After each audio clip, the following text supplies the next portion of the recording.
So I have implemented a bloom filter using JavaScript. So it may not be the best implementation out there, but if you will see the implementation, you will understand the concept of bloom filter in a better way. So I will explain you how I did that. Before this, I've already made the video in which I taught about the concept of bloom filter, so you must check it out. So it is a kind of prerequisite for this video. So as you already know that bloom filter will tell if an element is present in the database or not, so it is used for that. It is a data structure. And so you can see that I've created a database on line number 15. So let's say this database is used to store names. So for simplicity purpose, we are just saying it is not a database, it is just a variable, it is just an array. But we are just trying to understand the concept of bloom filter using this code. So imagine this is a database which is used to store names. um, so these are two functions.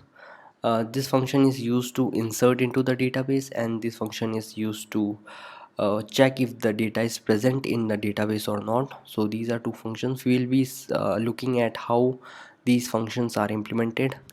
So before that, one of the most important thing in bloom filter is the hash function.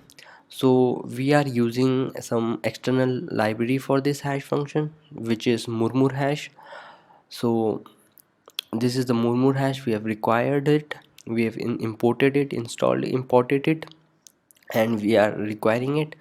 And now in this, from line 3 to line 10, uh, we are taking input data and we are returning 5 different hashes.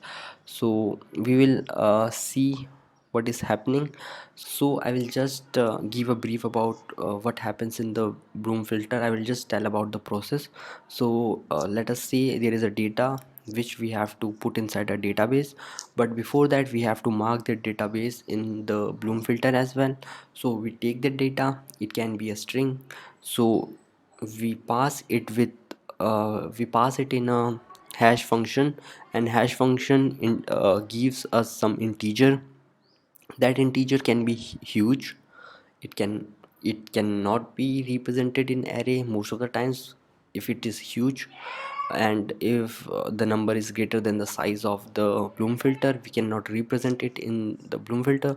So we just mod it with the size of the bloom filter, and by modding it with the size of bloom filter, we will only always get a number from 0 to the size of bloom filter minus 1. So whatever number we get, we will mark that index as 1. And so after this, we will just put the data into the database.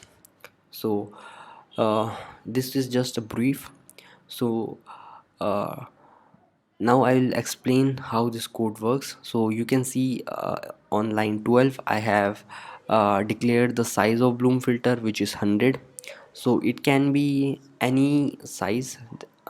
You can give size, you can give any size as you want. In line 13, we have created an array, and the array will be of size bloom filter size, that is 100 in our case, and we will fill it with 0. On line 15 there is a database. Now we have two functions, insert into database and data present in database. So now if we want to insert some data into database, we will call this function and we will pass the data inside it, and it will be pushed into the database, as you can see in line 22. But before that, the data will be marked in the bloom filter as well. So how it will be done, let's see. So we will declare a constant called hash values, and we will get 5 different hash values inside this hash values constant. How? Using this function, this get hash function will pass this data, and this is the function. Using murmur hash we will get 5 different hashes, as you can see, and we will just return the 5 different hashes. And so basically this hash value will have 5 different hashes. We will just iterate on line 19. You can see that we are just iterating over those 5 different values, and each values uh, so we know that hash value can be very large, so we want it to be less than the size of bloom filter, so we will just mod it with the bloom filter. By modding we will only always get number from 0 to bloom filter size -1, so it will be a correct index of the bloom filter. So we will just set it as 1. So uh, after doing this we will push the data into the database. Now if we have to see if the data is present in the database or not, we will just use this function data present in database, and we are passing data here. So hash values is equal to get hash data. So for the same data we will get the same hashed values. For example, in let us take an example to understand it in better way. If I let's say I pushed data name Alice in this case, so I want to push Alice inside the database. So I call the function insert into database, and the data that I'll call is Alice. I'll show the demo, but before that just understand the code. So let's say Alice, so the hash value that Alice will get will be similar in this case as well. Now if I want to see if data present in database, and I want to see if Alice is present into the database or not, so the hash value for that Alice will be similar to the hash value that we got here. So now if now we got 5 different hash values, we will just iterate over the bloom filter, and we will just iterate over those 5 values and see if those indices are set or not. If those indices are set, basically 1 is present in those indices, that means data may be present into the database. But if any of those indices is 0, then we can surely say that data is not present into the database. So let us take an example to understand it in better way. So let us say I want to insert into database some value uh, Alice, and I want to insert into database some value Conway. So if I want to see what is inside my database, so I can just do console log of database, and to check the output I'll just do nodemon bloom filter.js.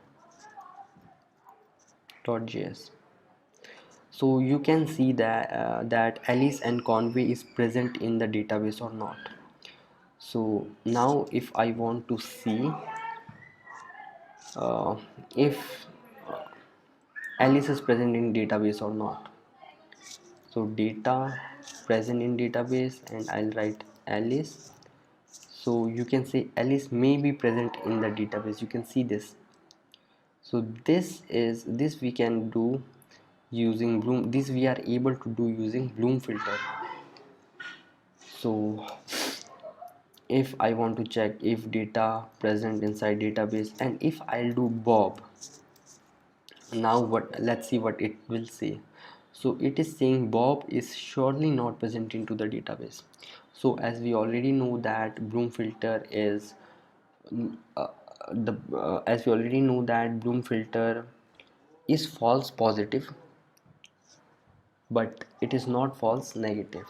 That means when saying Alice is present into the database, it cannot say it is present. It will only always say Alice may be present, because there can be some name like let's say Joseph, that can all get the same set of indices to represent in the Bloom filter. So if that is the case, then we cannot 100% say that if Alice said that those bits, or if Joseph said those bits, so we cannot be sure of that. But if one of the bit is off, in that case we can surely say that there was no one who was able to set that. So that means in our case, Bob was not able to set any of the those bits. So uh, Bob is surely not present into the database. We can surely see that.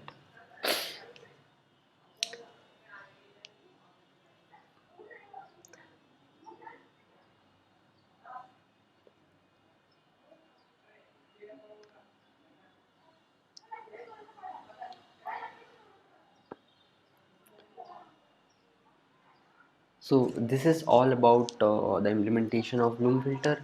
So it is not complicated. We have a database, we have a Bloom filter. Uh, so so this is the implementation of Bloom filter. Now you might be thinking that we can see it in database clearly. So what is the need for some extra concept of Bloom filter? The problem is when one or two names will be there, there is no problem. We can just see the database like this, or by consoling, or by doing anything. There can be lots of ways we can see the values in the database. But if the data size is huge, if there are millions of data in the database, we want this operation of knowing if a data is present in database or not. um, to know about this thing, we want a fast query. We do not want slow query for this. So Bloom filter is very fast. It is actually doing the thing in constant time. So that to check if the data is present in database or not, we just have to iterate uh, k times. Basically, k is the number of hash we are using. So in this case we are using 5 hash. So basically we will just iterate over the 5 different hash values that we got here, and we will check if the Bloom filter is set or not. So this is all about the implementation of Bloom filter. I'll provide the code in the comment section. You just go through it once, and you will be able to understand it in better way.